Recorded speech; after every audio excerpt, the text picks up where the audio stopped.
every single one of us is so special and unique and part of this greater soup of awakening that we're all in. And we each have energy and information that we're bringing here to this world that is sacred. It's special because it's you. There is no other like you in all of time and space.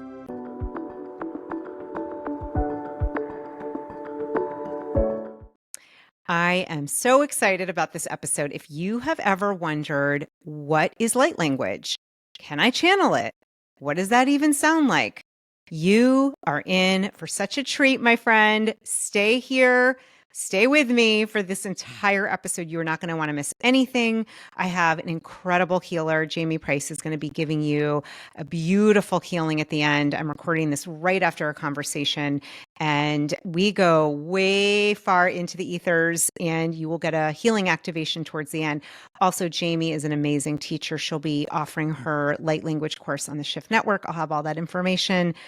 But most importantly, may you remember that you are the light. You are the love. You are the blessing. I'm so honored to be here with you, and I'm so excited for you to be part of this conversation.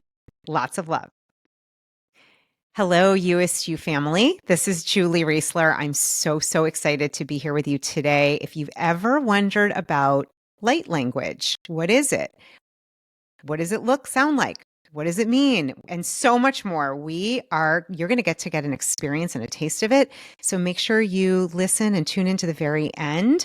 I am with a very special guest today with Jamye Price. Jamye, I am so excited to have your background in healing as a channel with light language, intuition. I'm so thankful to share your wisdom today and for your time and your energy. Welcome to the USU podcast. Thank you. Thank you for having me. I'm excited to meet you, Julie, and your beautiful audience and share some light language. Yay. Well, so I just have to say, for those that are watching, I think this is kind of great little, behind the scenes, like a little wink from the divine. Before I ever do an interview, I always ask, this might sound really silly, but not in this community, actually, I always ask my intuition, my higher self, what colors do we want to wear? What accessory, what is today's focus? And I heard light blue, find your light blue jacket. And I was like, okay. And then I had my, the moons and the star system on this shirt, and I hop on, and if you're watching on YouTube, you'll see this. I see you, Jamye, and I'm like, oh my goodness, we are literally in our light blue twins. And I'm saying this because I know for me, listening and trusting my intuition took a long time for me to really lean in. And it's moments like this, you get these little winks where I personally feel like, alignment, that feels like there's a connection. And so we'll just start with, for you and your story and how you got into this work. Did you know that you were channeling light language growing up? Was this something you had a sense of when you were little? Maybe starting wherever you want to begin. How did you get into this kind of work? Well, it was a complete surprise because I was not a psychic child. I didn't know anything about light language. And it wasn't until, actually, as it turns out, it coincides with the harmonic convergence.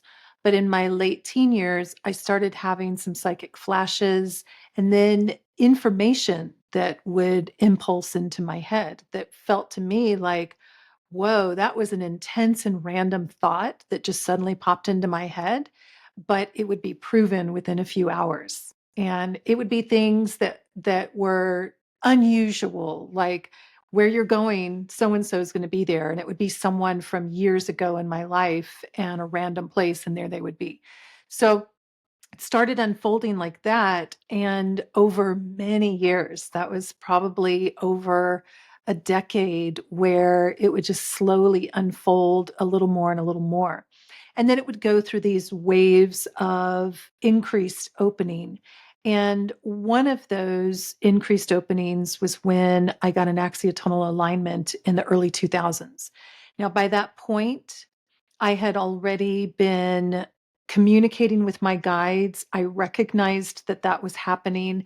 And I had begun by doing healing work on myself and my friends and family through what my guides were impulsing to me. So by the time that light language started surfacing, I hadn't heard of it, but I was familiar with healing and I was already working on clients, and they would lay there on the massage table with their eyes closed. And after I had an axiotonal alignment, I noticed that my body would start twitching, and at first I was like, "Oh, that was interesting," but then it got bigger and faster, and I loved that whole process because light language for me came in a very safe container for me. I was already in a healing environment. People's eyes were closed, so they weren't even seen as my hands were doing that fascinating dance over them. It wasn't until the sound wanted to start coming out that I had a lot of resistance. And that took quite a few years for me to get over some of that resistance. But just like the beautiful synchronicity that you were talking about with we completely match. And you had specifically asked that those kinds of synchronicities started flowing into my life with people that did light language, either wrote it or spoke it and signed it like I did. And they would just show up in random ways where there wasn't things that were known about light language and it wasn't prevalent. So that support system came in. And then eventually I got to a choice point, which is something that we all get faced with over and over in different ways, where I had the choice to either hold it back and continue suppressing myself because I was afraid of judgment, or to let it flow. And at that time, my guides, gave me that clear choice. It's okay. You can hold it back. It's just going to take people longer to heal. Not because light language is the only way to heal people or the best way ever or anything like that. It's a beautiful healing modality, and there's many beautiful modalities out there. But because I was holding myself back, something that was natural to me, I was suppressing even when people came in a session and they wanted the maximum benefit. So at that point, I was like, I can't do that. I cannot hold it back when I know it could help. So that was the beginning of the end of suppressing light language. So, complete shock. And that was the early stages where light language was not very well known. And I began teaching it in depth in 2014. And my guide spent about a year to a year and a half prepping me for that class. And since then, it has just continued to grow and expand exponentially as it was always meant to do. So it's a beautiful part of our expansion or our ascension journey. And for some of us, a complete surprise. I love that it was shocking to you. And you said something really important, I think, for anyone listening. I know I got a zing in my spine when you said this. You were at a choice point and you could have gone, neither was right or wrong. You could have stayed where you were. Healing would take longer, or you could say, I'm going to leap. And some sort of light net is going to appear. And that takes courage. That takes something. And I'm saying that because anyone listening, especially here in this community, I think, and I'm curious your thoughts about what is happening with people awakening. And you mentioned the harmonic convergence. And we are going to get into light language because I know people are like, what is it? Who are you connecting with? I want to get all into that. And I know you teach it. Can we talk for a moment? What is your sense around what is happening on this planet with the harmonic convergence that happened, ascension? Like, let's go into what is going on from your perspective. Yeah, excellent. Beautiful question. Thank you, Julie. Because this to me is the thing that I'm most obsessed with. And it's the whole reason why light language is even expanding among so many other things, because we are going through a very fascinating and natural evolution point where what I call ascension is about us becoming more consciously aware of the subtle realm or a wider bandwidth of awareness. And our cosmic connection is ultimately part of that because it's part of recognizing how connected things are rather than just or predominantly the separation that we experience here in the physical realm. This is the realm of separation experience and space time slowed to a certain point where we very strongly experience the separation that, you and I are in separate places and I can't think for you. I'm not living your life for you. I can impulse wear blue, but that's about it. I'm kidding. But that whole experience has been very predominant and it's still here. We're still part of that. Even as we move into a broader bandwidth, which I call fourth density, that we still have that experience of separation here, but also more of the experience of the connection, more awareness of that. So, what we're experiencing is an increase in the bandwidth of our subtle perception and interaction.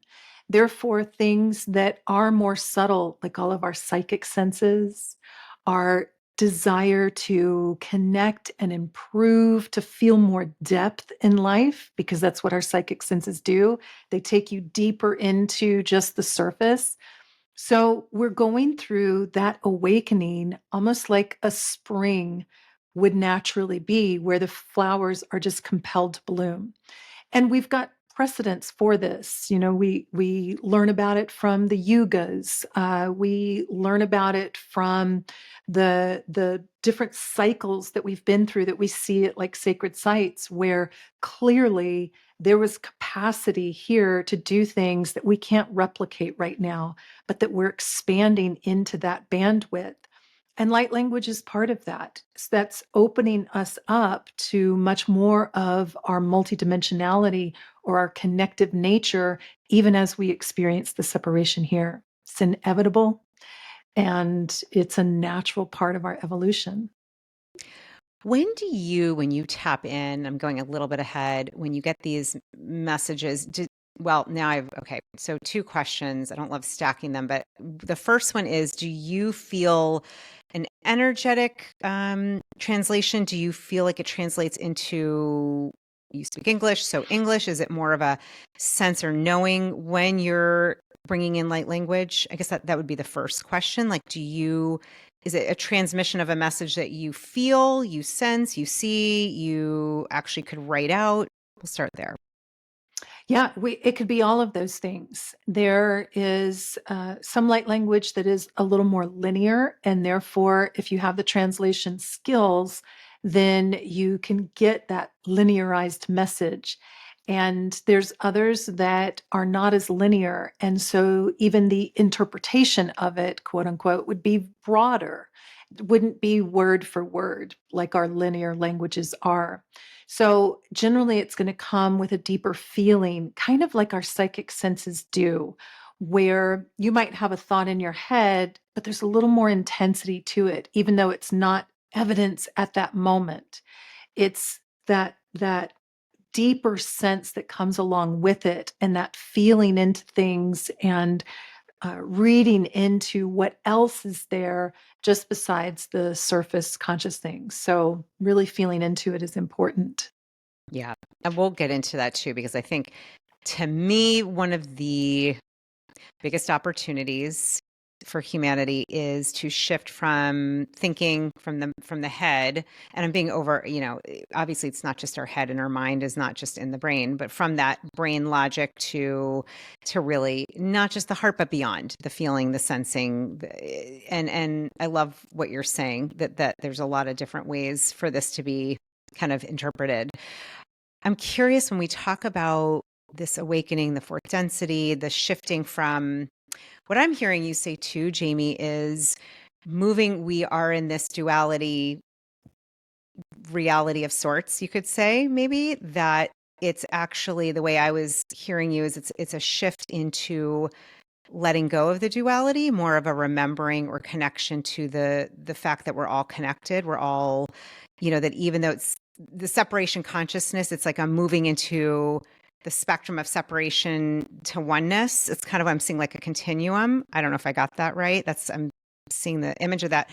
When you connect to light language or these channeled messages, Do you ever get, we want to know, how long is this going to take? Right. That's really the bottom line. I'm like, you know what? Let's Right. get to it. What Yes. are we like in year one of, a million years? Is this, and I wouldn't say year one. I know this has been building, but what's your sense? Like, what are we, the people here right now listening, at least in this time and space, what are we in for? Yeah. Yeah. It's It's pretty intense, isn't it? I've been saying for a while now, and I would say probably since 2022-ish, maybe 21. I don't know, but I've been saying it feels like 2012 on steroids because Yeah. just before 2012, maybe a couple of years before that, there was quite an intensity of people coming in with projections on what it was actually going to be. And then, of course, that stirs up a lot of fear programming. And you saw such an increase of get ready for the giant tidal wave that's going to wipe out most of Earth and all of that. And that would propagate so strongly.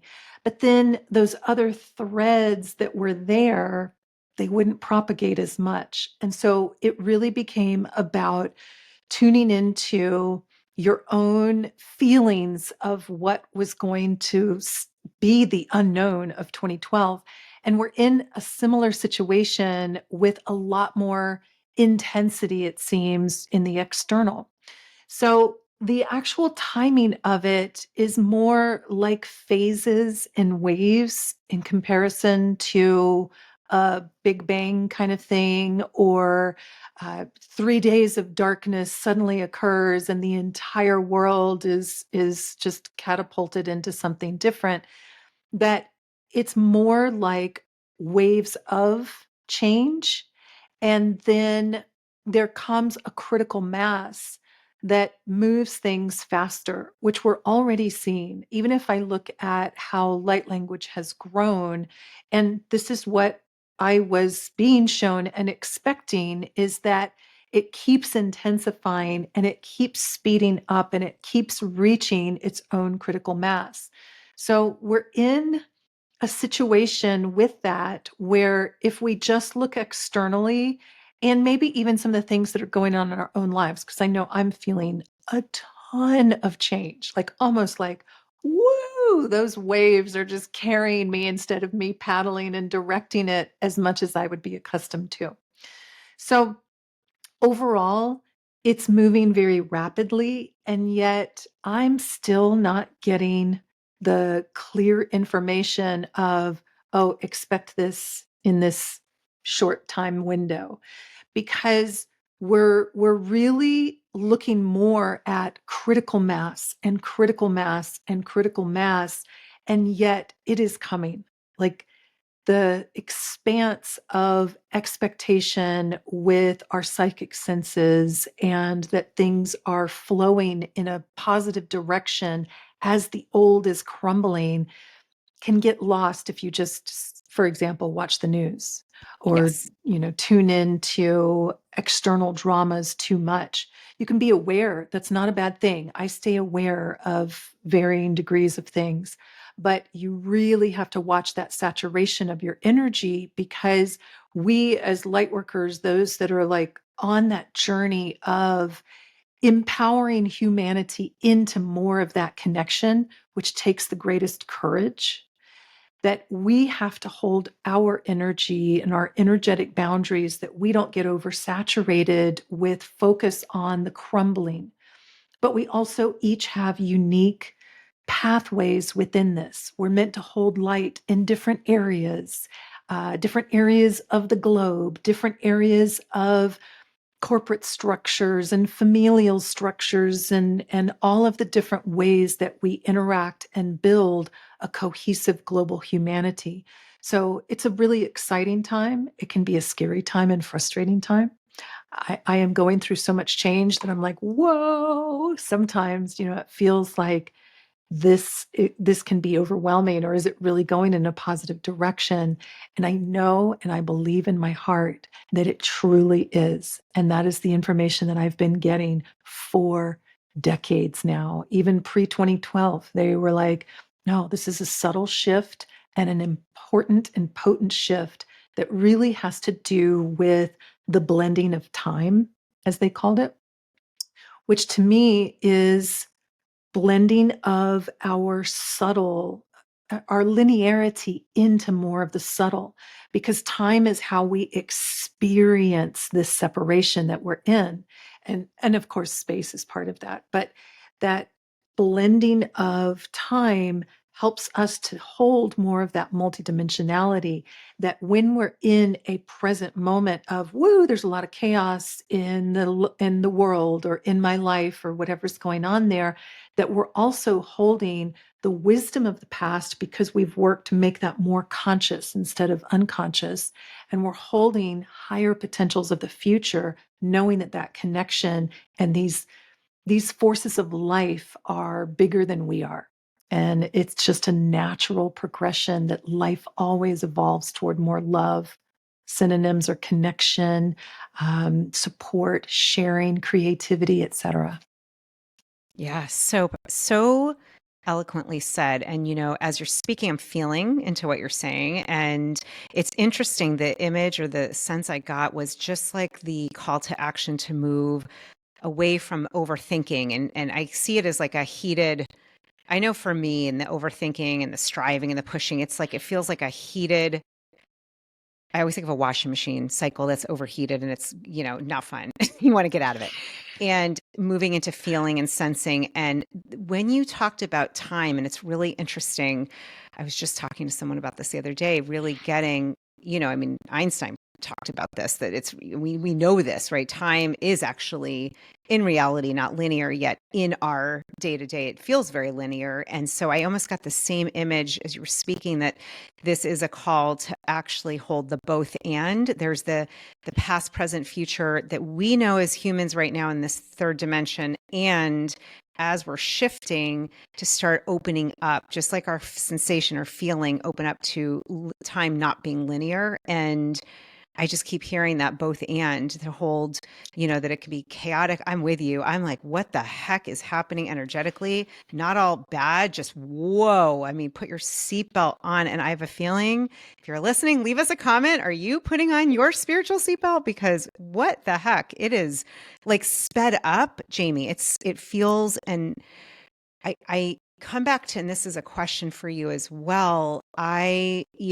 The belief for me is that each of us having sovereignty and agency in ourselves, you know, me doing the inner work of staying grounded and in my heart is enough to change the world. Like each of us taking on that consciousness that each of us is the guru, that our higher self is guiding us, that we each have that ability to shift the needle, to change the consciousness. I really believe, and that's why we're doing this show, in all honesty. And that's why we're talking about what we're talking about, because each of us has that ability to, it's always a choice. And I am curious, in having the capacity to bring in light language, when you teach it, when you started it, did you have to change anything about the vessel, your body, what you eat, sleep? Like, I just would imagine it's a lot more energy that you're bringing through.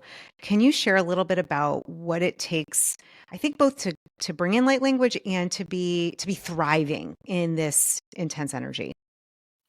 Yeah. Well, I will say it is much easier overall for people to access light language and hold it physically, but it also naturally creates a healing process in order to be able to hold that bandwidth. So the more you practice it, the more it's changing you. And when I first started back in the early 2000s, we were in a much denser experience.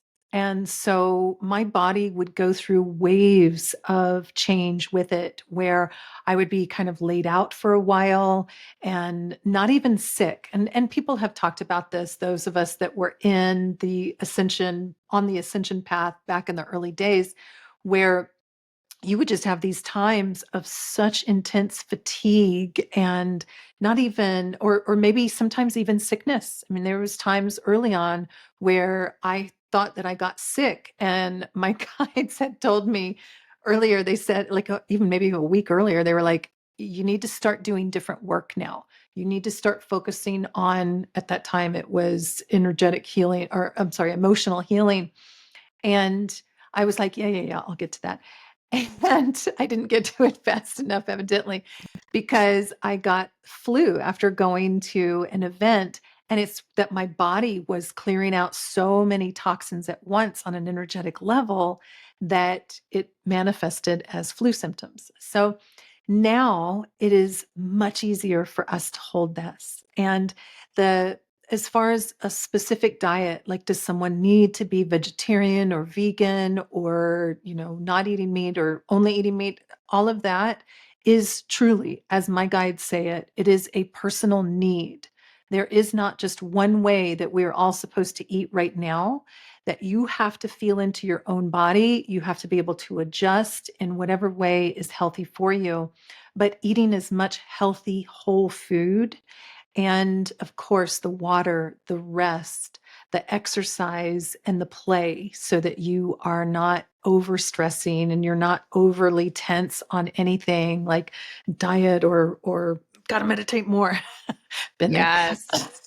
Meditating. Yes, Um, that's always the funny part. I'm like, if you're stressed about, then your cortisol goes up. I mean, and then you lost the whole way we want to come about. I love that you said that and that you added play, by the way. That's great. Yes. Yeah. Yes, because when I can't sit and quiet my mind, I'm like, Yeah. okay, that's my body's signal. There's either things that I need to work on more of a release cycle with, or I just need to focus in a different way. And that might mean getting up and dancing. It might mean going for a walk. It might mean I just need to distract myself. So it's time to clean something.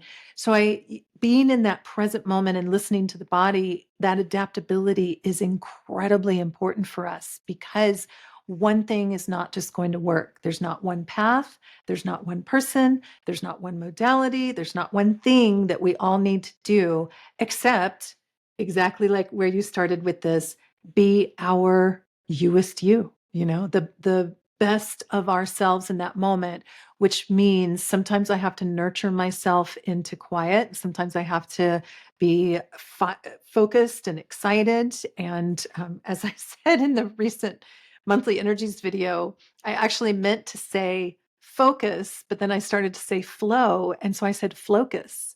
And as I was having that, I was like, oh my gosh, that makes so much sense, because that's what this is all about, going with the flow and yet being focused at the same time. And that's that lack of rigidity with the focus that's like, no days off.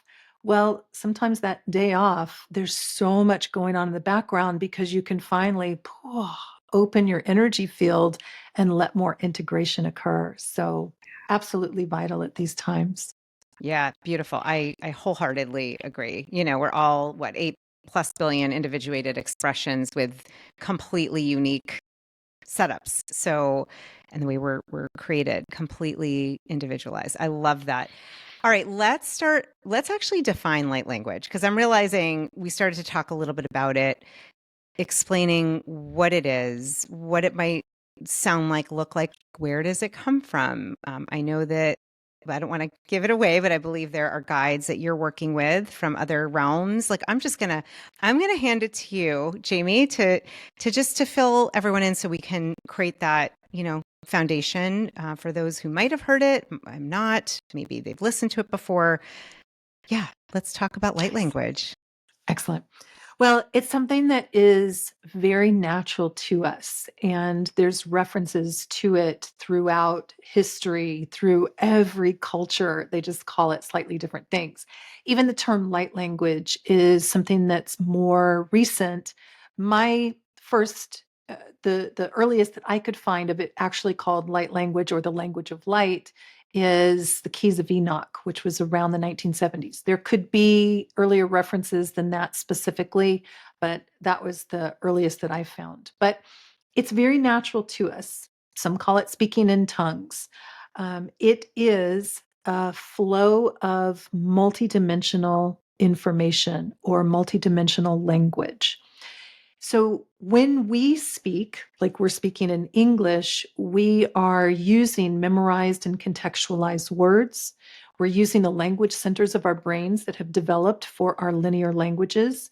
And when we transmit light language or we're receiving it, it's not activating our language centers in the same way. It's a broader, more limbic expression or a more multidimensional expression.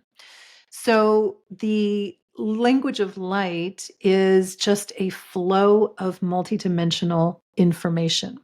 Sometimes we speak it or we sing it or we write it. And we can also, of course, move it through the body, sign language, or even the whole body can move with that. So when we receive to transmit, our body is becoming an externalizing vessel for that vast quantum information. And there are different layers that that information can come from because it's very natural to us and it's inbuilt into our Akashic expression. We can access light language that is more connected to the self, more connected to the higher self.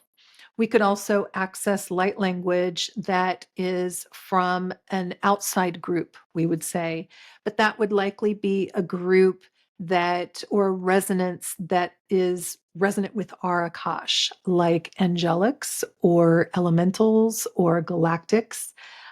Light language, because it's multidimensional, it is not bound by time and space. So it's not just memorized and contextualized. It can span time frames. So we could access languages that are from ancient or future Earth expressions. And then there's two main ways that light language comes through. It either comes through as glossolalia, which is a technical term, or xenoglossia. So glossolalia is accessing a language that is unknown to the channeler, of course, because they're not using memorized language. But it's also a language that's unknown on Earth. So everything that I just mentioned, elementals, angelics, galactics, or ancient or future languages, that would be glossolalia. Then xenoglossia is a language that, of course, is unknown to the channeler, but is a language that's known on Earth. So it could be something like fluent French or something that's an older language, but there is still a reference point for it. So those are the ways that we can access light language because we're just tapping into communication flow that is not linear and not memorized or known to the channeler. Okay, beautiful. That powerful. Thank you. I think that's super helpful. And so with you, I'm guessing it's I hope I get it right, the xenolalia, lalala, Glossolalia. Glossolalia glossolalia. is Yes. more common for me. And yet the thing with xenoglossia is you have to have some little reference point for it. Like let's say I was doing light language and the word shoe came out. Right. Well, it doesn't mean that all of a sudden I said the word shoe like we would wear on our feet. It would have to be a little more than that in most cases. And so glossolalia is a little more Right. typical. And ultimately, it wouldn't really matter if you knew which one, unless, Yeah. it's just an interesting part of discovering what's available. So the glossolalia, it's a beautiful name. I'm like, that's a beautiful name. Side note. When you started channeling light language and obviously not having a knowledge that you knew how to do this, the first question I would have is, or I'm curious about is, did you get a sense this is from, the angelics, this is from the Lyrans, the Palladians, we're talking about different galactic star systems, or is this, um, from an ancient or future human language? Did you know right away? How did you find out where it was coming from? And did you find out? Yeah. So in the beginning, after I started, actually, we have to say kind of after I started recognizing that light language, it was light language, it was information and language, that I was a natural translator, but I didn't always ask, who is this or where is this coming from? And that part for me was something that just kind of came in naturally at different times, and other times I wouldn't know. For me personally, I've always had, since my awakening, I've always had a strong pull to galactics and elementals. The angelics are there as well, and earth connected beings and things like that. But those were some of my strongest pulls. And so for me personally, a lot of it felt galactic in the beginning because that's my natural resonance predominantly. Let's talk for a minute about, I just would imagine there might be a question around the galactics versus the elementals. Probably have a sense of the angelics, but can you give actually examples of each of those categories? So someone listening might be able to just tune in or see, I seem to be connected to this. Just like an overview, I think would be helpful. Yeah. Yeah, so there are some, well, let's start with the elementals first, because those are a little bit more familiar to a broader range of people. So there are obviously a lot of different categories of elementals, but some of the most common are elven and fairy. So things that are very connected to nature. There's plenty of others, even ogres that Shrek represents, the trolls and things like that. These are all things that we can find in some of our ancient lore and fairy tales and things like that. But these are beings that are very connected to nature and the earth. Now, even with us, if you look in this realm of separation and density that we're experiencing, it's easy to go, oh, these are elementals, but that's a galactic and that's an angelic. But the broader you go, the more connection there is. So you can have a sense of some elementals that feel very galactic and touch into those roots. But the elven and the fairy are very common elementals, and they can communicate in light language. They can communicate to us in our languages and connect with us through our subtle senses as well. But light language is something that's available there. Now, with the galactics, there is, well, just to kind of circle back on the elementals, they tend to support us with things that are very nature oriented. The elven tend to connect us in a lot with the biosciences and helping us to understand the environment that we're in. A lot of scientists and creatives that like to focus more on that natural connection are connected with elven. The fairy have a lot of nature connection as well. They tend to be a little more emotional and support us with our emotional connections, more joy, let mourning happen in a healthy way, respect for others, and playfulness, and things like that. So that's the fairies. Now, with the galactics, there's a lot of different species or areas that we would be connected to. There's some that are much more directly connected to the Earth experience, some that are a little more peripheral, but still very connected to us. And so, some of the stronger ones that are much closer to us are the Pleiadians, that have a lot of loving connection, almost like a parental support through our process of growth, ascension. And there's the Syrians. They also have a lot of deep connection with us, really helping the biotechnology to be supported, more like almost like a grandparent kind of thing, like really coming from ancestry. There are the Lyrans that I often channel. They are the beginning of this particular duality game and track of humanity that we're experiencing here. And so they began that expression. And then, of course, over time, they spawned into the Pleiadians and the Syrians and the Orions and the Vegans and all of that. So there's a whole deep galactic history, some of that's available to us, and some of it, it's a little more personal. Like some people might have a lot of Andromedan connection, and the Andromedans have a very strong balance of masculine and feminine energetics, and therefore they are more of an for a future expression that we would be connected to.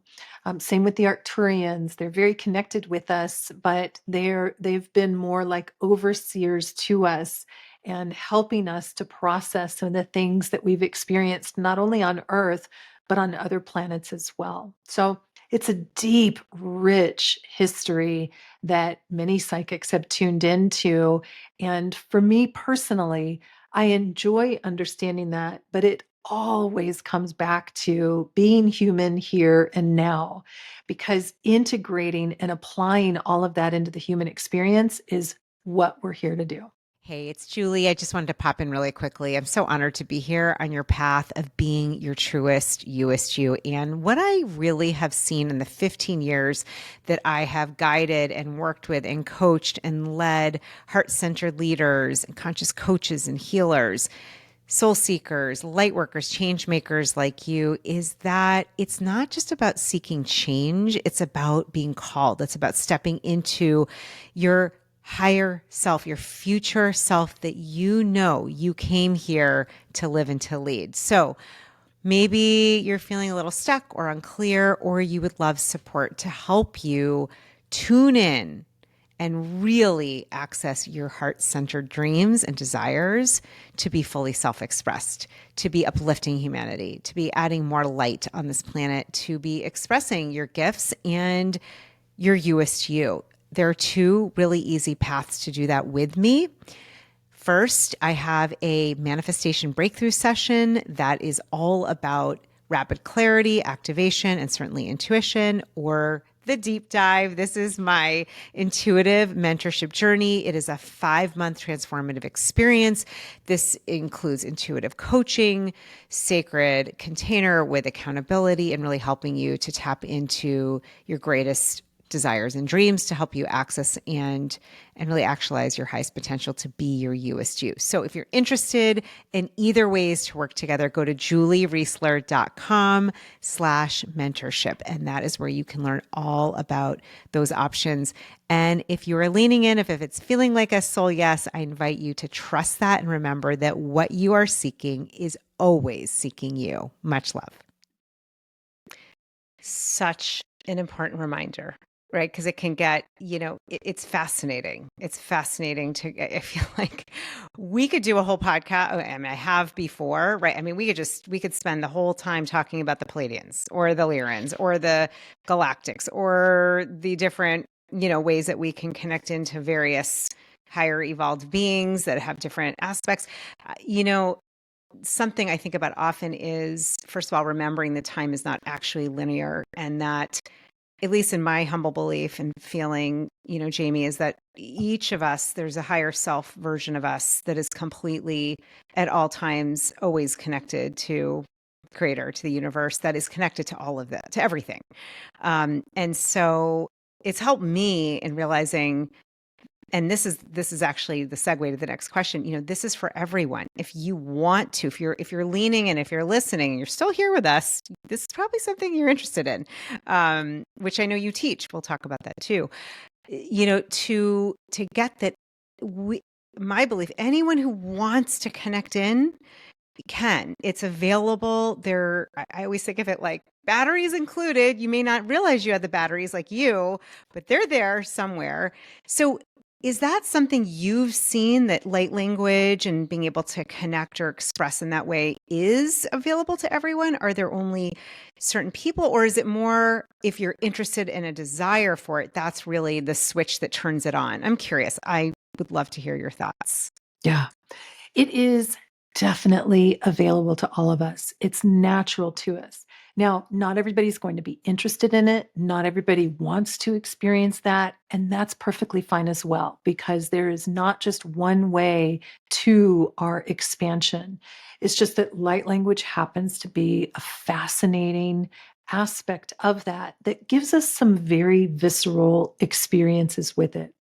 And I remember in the early days where there wasn't that many people that were doing light language, someone saying, "Oh, I have the rare gift of light language." And I was like, no, it's not a rare gift." We are all special and unique in our own ways. We're meant to have unique experiences, but light language is for everyone. It's available to everyone. And so, generally, what instigates that is an interest in it.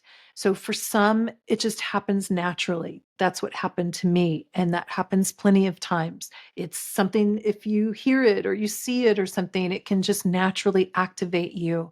And then for some, going through that nurturing aspect of learning it with the process and with the community and with the group, that's more beneficial for them. And that's why I've been teaching it in depth since 2014 to really help people stay grounded and yet expanding into this fascinating thing that is for everyone and available to everyone.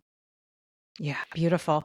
The question I'm curious about, I don't know if you've been listening to the fascinating show all about telepathy, the telepathy tapes. I've talked about it here a bit. I've interviewed some of the people. My stepdaughter is nonverbal, and autistic. And so I was just thinking, I bet that, you're talking, it's for everyone. I would imagine for those that are nonverbal, non-speakers, I should say, that this could be, it doesn't have to be verbal. Perhaps it's with your hands, perhaps it's telepathic. And I'm just curious, I'm bringing that in because I'm actually just curious with having a family member who would not really use language anyhow. That's not her mode of communication.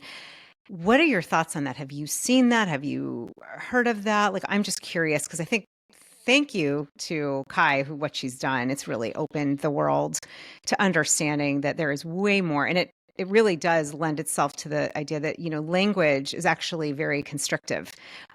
Telepathy actually is a way of communicating using our right brain, our emotion, our sensing, our feeling, our intuition. So anyhow, yeah, what's your thought on for those that are non-speakers and using this?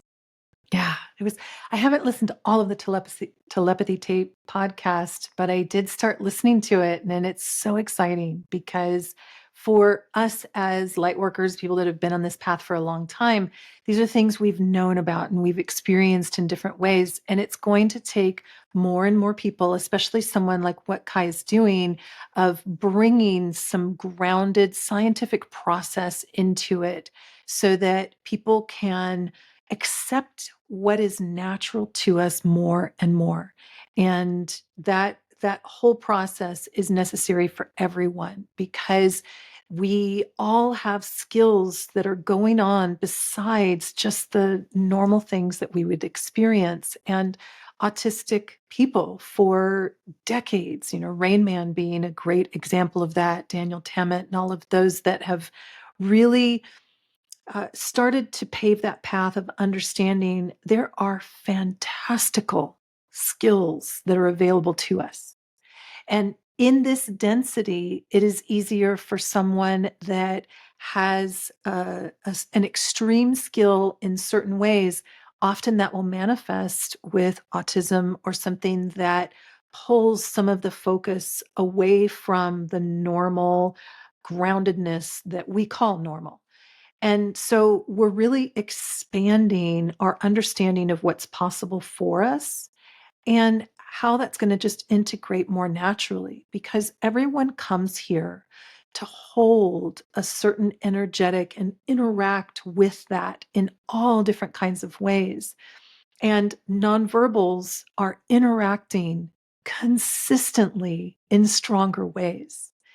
And that's what the telepathy tapes have helped us experience. When I was in Japan, I'm not sure exactly when this was, but I think it was around 15 or 16, 2015 or 16, maybe 17. I popped into, what do they call it? The The hill hill. on the Yeah. thing. I popped into the hill. I wasn't trying to, it just happened. And there was all of these children there communicating, and they were shocked that I could see them and hear them. And it didn't last very long, and it happened one other time after that. But I was so gratified to have that experience and to be able to see that they are so naturally capable. And there's so much more going on beneath the surface. Now, to tie that into light language, as you asked, is when when my guides first wanted me teaching light language and they wanted me to write the book Opening to Light Language back in 2015, they were very specific that we're going to teach this in the next step of nonlinearity so that we can keep adding on more nonlinearity and more nonlinearity.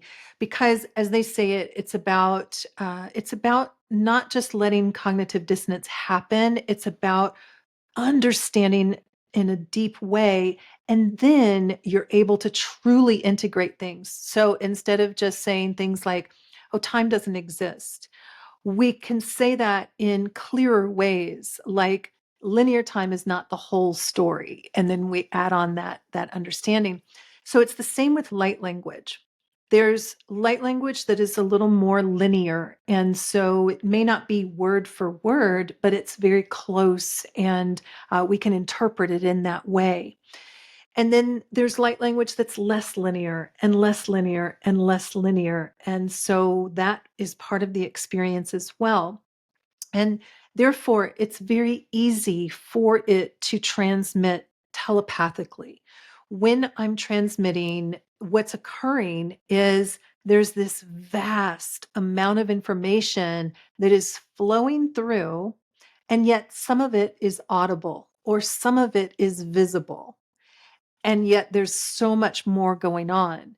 And we do that same thing telepathically. So even as I'm verbalizing light language, I will sometimes see it invisibly streaming out of my third eye. I've seen it stream out of my elbows, or it'll be transmitting silently, and I'll hear that in my head, but it's not coming out of me.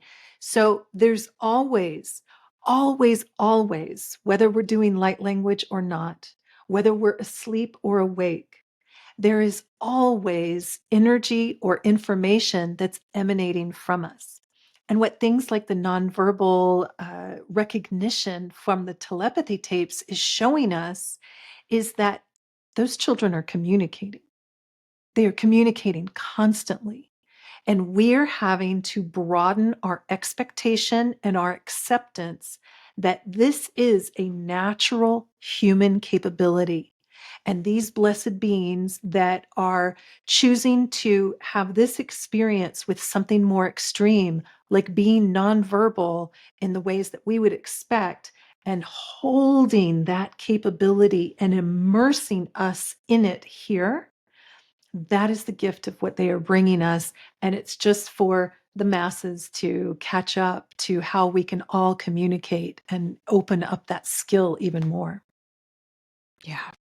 I love what I feel this 100%, and Jamie, to me, it feels like little spiritual breadcrumbs showing us that the evolution of humanity, of our capabilities, our capacity, evolving, the evolution consciously, these to me are indications this is definitely happening, and we're in for that powerful ride. We're on it now. We're already on the ride. I'm seeing us all at like a Disney, but it's like a galactic Disney, and we're like, we're on the ride. The ride has begun, and it's been a life changer for me, because to be around somebody who really barely speaks, right, to realize, wait a minute, probably she can connect with me what I'm thinking and so I've been shifting what I'm saying to her. I was actually at the gym this morning and I saw a non-speaker with his mom. He was bouncing on a ball, and I just thought, I'm going to send him so much love and tell him what a badass you are, because you chose a human vessel form that is way more challenging in this density. And I see you on the ball. I mean, it's a whole new way that we can be. And I love what you're saying, the way you were talking about, nonlinear connection, that there's many, many ways for light language to come through and for us to express, just like, there's no same snowflake. Why would there be the same individual? Beautiful and really powerful. So let's get into the experience of it. would love, and thank you. I know you said earlier that you would do this. We talked that you'd be happy to share this. We're going to give everyone, so hopefully you're still with us listening, and an experience. It's a healing experience of you, Jamye, connecting into light language. And we will, when we wrap, I have one last question I always like to ask, but I'm going to hand it over to you, whatever you would like to do to connect in. And we're just so grateful. Nice. Thank you. Thank you. So I always like to talk people through it a little bit, especially if this is your first time experiencing light language, of what to expect. First of all, this ultimately is a higher self to higher self communication. And Julie, I love how you explained the higher self. This is exactly the same way that I see it. It is the you that is still completely connected, completely omniscient, outside of time and space, but in your body, outside of your body, non local, the you that is 100% connected. And so when I do light language, I'm offering that up to your higher self, everyone individually. And then your higher self will utilize that broad frequency and choose how you are going to release or what you are going to activate based on what's best for you in the moment. And it's a dynamic experience. Therefore, if you listen at a different time, your body is different, your energy field is different. You would release different things and activate different things because you're in a different space of need in that moment. And it's always your higher self that's choosing that, because that's the part of your superconscious that completely understands light language. So as I'm doing this, just relax and see what you notice, and take a nice relaxing breath with me.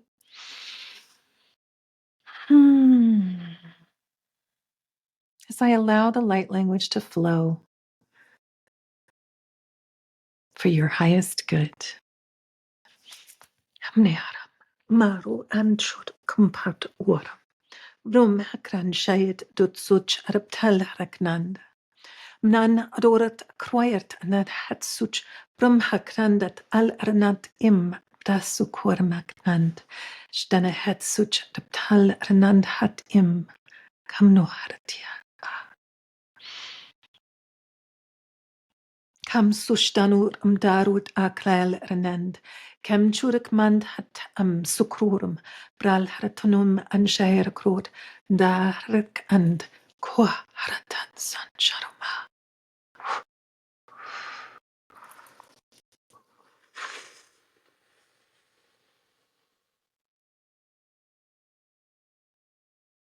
Karamasum sharatamna hatakral haruto.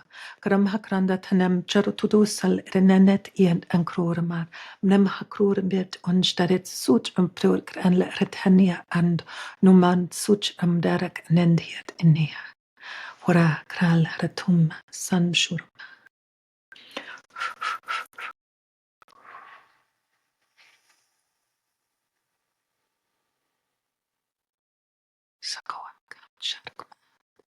I'm not a dialatan. Dem storm sanchokuror takriel. Kanent het numsat sharatunod and iktil retia waram. Na rakrandat ham sachurutand ua. Grel retiandet im kum brandet and such rorut al renat.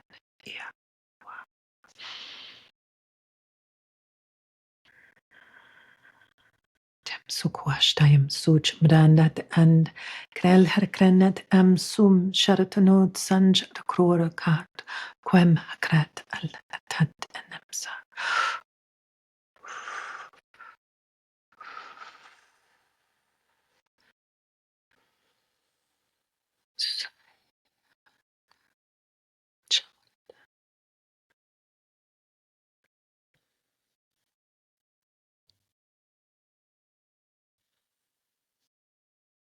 Good. Good. Take another relaxing breath. And if you like, you can gently rub your hands together or move your body around a little just to get yourself more grounded. Nice. Good. Good. Any experience? Whew. It's funny because it's a little hot and where I am, and I have chills on my legs. I would love to hear from our beautiful audience. If you're listening, let us know, leave comments. Seriously, I want to hear. For me, it felt very familiar. It felt almost like I felt, I don't know, I'm going to say this like a grandmother, wise elder um, uh, speaker. Yet it didn't feel like one. It felt like many in one. And it just felt flowy. And I was curious what came through you, I mean, I felt it. I have no idea what you actually said, but the language, it was interesting. I had this, like, I feel like I know this somewhere, but I don't know it in myself right now, consciously. Nice. Beautiful. Excellent. Excellent. That's something that I actually hear very commonly is it's familiar. And and that's that sense that we have. And some will feel more familiar at times and others won't. But it's that sense that we have of the connection into something that resonates with us. And I definitely felt that grandmother energy. I felt that more than one energy. It was not just one being that was speaking.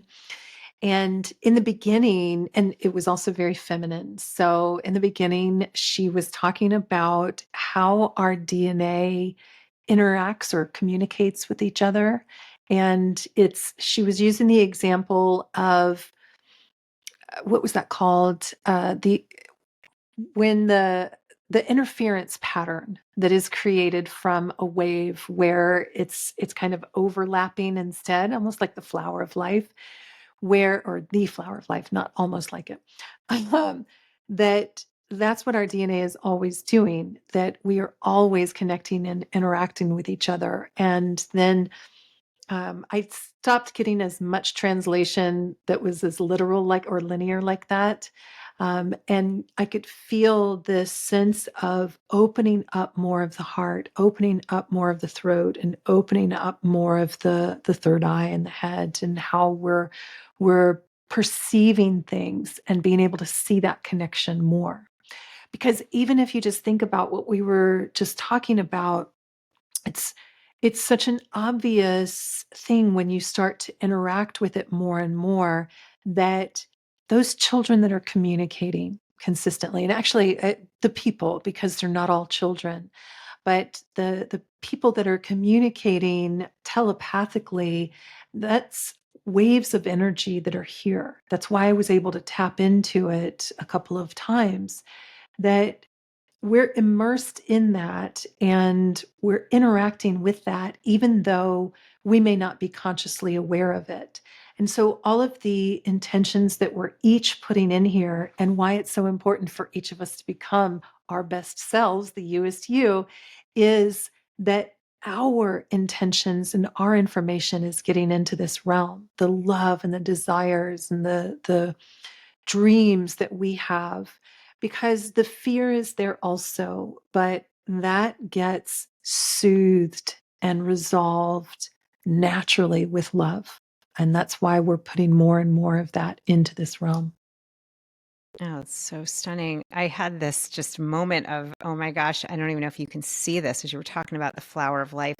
So, what I didn't share when I was asking beforehand my higher self what to wear, I heard wear the necklace that looks like the moon, and then on my shirt, if you can see it, is in the middle the flower of Yes. life, right in the Yes. center, is right. It's really Yes. hard to see, and I was just thinking, we it's just these little winks, right? We're all connected. It just felt like for all of us, the beautiful reminder. It's just, I'm seeing it like the net, the net, the points. You're there, I'm here. We have listeners all over the world. We're all literally connected through this energy. It's, I don't know how to explain what I'm not, I don't have the words. I'm just feeling what you said. And I was like, oh my gosh, she's right here.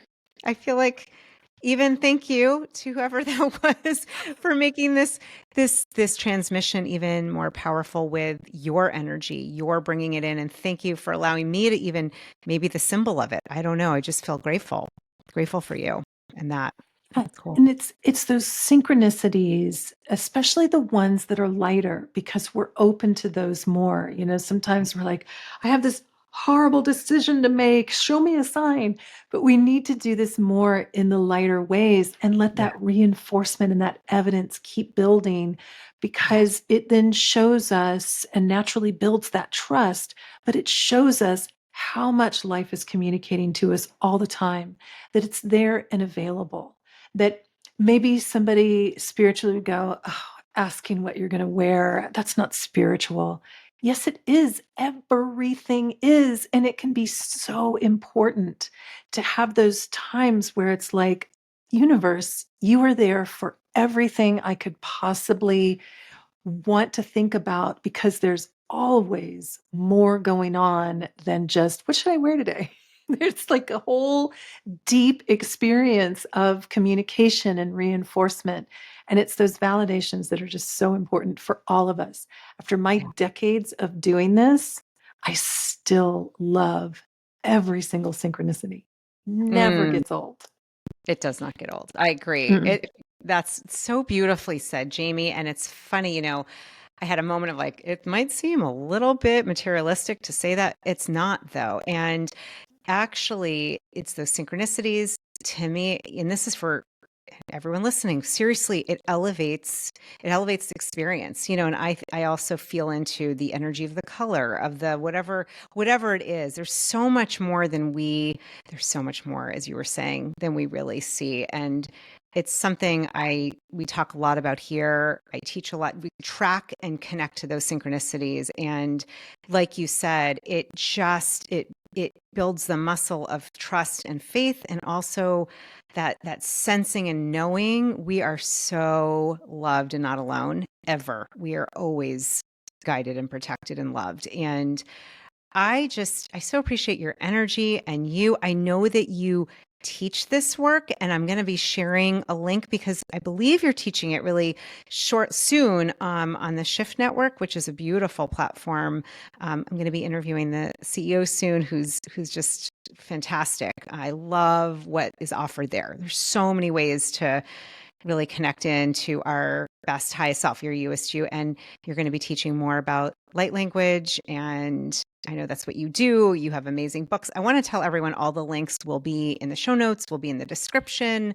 So everything that you need to find, all things Jamye Price, will be there. Jamie, I usually end with this question, which is really, this was one of the little thoughts that came through. And it was, I saw this image of like handing the mic to your heart. And I heard heart flare, like a little flick. She's like, hey, got something to say. So I'm going to hand the mic to your heart and just let you, whatever, maybe a question I didn't ask, or intuitive insight, or a gem, or something you just want to share. It can be anything that's coming through you intuitively. We like to end with the heart flares. So interesting, because earlier when you and I were talking, I forget what we were talking about, but it was early in this call and I saw a heart flare come from you. And I didn't say anything because we kind of moved on, but I was like, oh, that is so fascinating. So, Wow. what my heart wants to say is, ultimately, kind of what we were just talking about is, every single one of us is so special and unique and part of this greater soup of awakening that we're all in. And we each have energy and information that we're bringing here to this world that is sacred. It's special because it's you. There is no other like you in all of time and space. Think of how vast that is. And that is the reality. There's no other you in all of time and space. And so, really honoring that sacredness, that every single thing that we do and we feel and we want and we dislike and we change, all of that is just as spiritual as the love that we are as well, because it's all interconnected. Everything about us is sacred. And that just takes a little bit of reminding sometimes. Never say that too much, and love the way you said that. Thank you. That was beautiful. Beautiful. Yeah. I'm just going to reiterate to all of you, you are sacred. You are the light. I'm seeing, you are the heart flare. You are, you are the love that you're seeking. It's in you. It's as you. And hoping that this conversation and the beautiful light language channeling that Jamye did, hoping that this really continues to bless you. Jamye, thank you from the bottom of my heart. It's just been a complete joy. Love your energy. Love what you're bringing into the world. Thank you for helping all of us to elevate and to bring in more love and obviously in more light. And just appreciate you so much being here today. Thank you. Thank you. Thank you, Julie. Absolute pleasure. So fabulous to meet you and to meet your audience. Thank you for having me. Mwah. And we're just going to end with a little love and light to you, my dear soul sister, soul brother, wherever you are. May you remember you are enough, you are worthy, you are loved, and that your you is you. She, he, they, it's here. Live into it, ask to connect to it, and remember you are the blessing. Okay, see you soon.